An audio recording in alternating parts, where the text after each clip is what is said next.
Hello everyone, welcome to my channel. Dmitry Bonch is here. In the last video I explained what contravariant vectors and their components are. So now you know that a contravariant vector is a vector that is specified by its contravariant components. Now let's take a look at a covariant vector.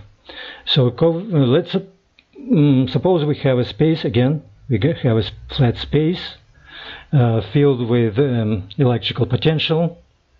In every point there is electrical potential, and this is not a homogeneous field. So if we move along a coordinate system x with x1, x2 axis, let's say in this direction, we get the vector.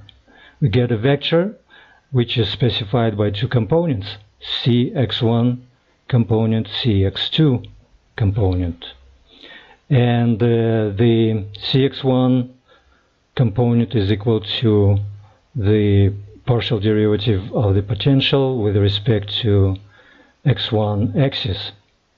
Now suppose we have a new coordinate system which is at an angle to this coordinate system. Let's call it y, with a y1 axis and y2 axis.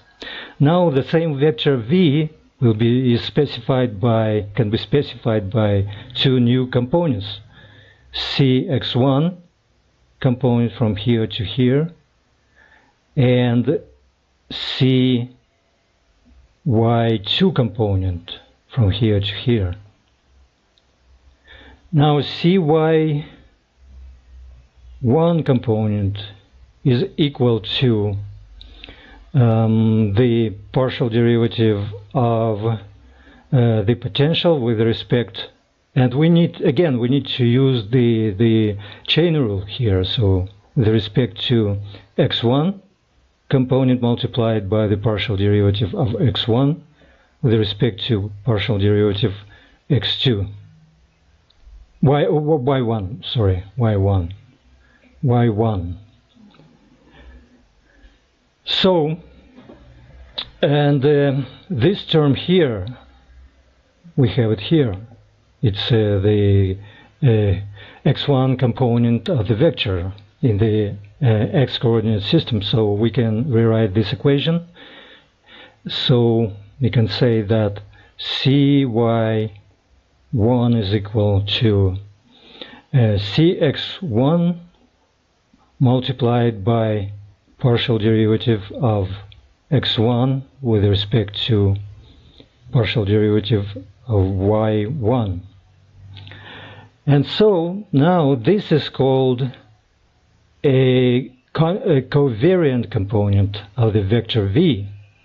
Why covariant? Because now if you increase x1, so if x1 goes up, the cy1 component also goes up. This is why it's called a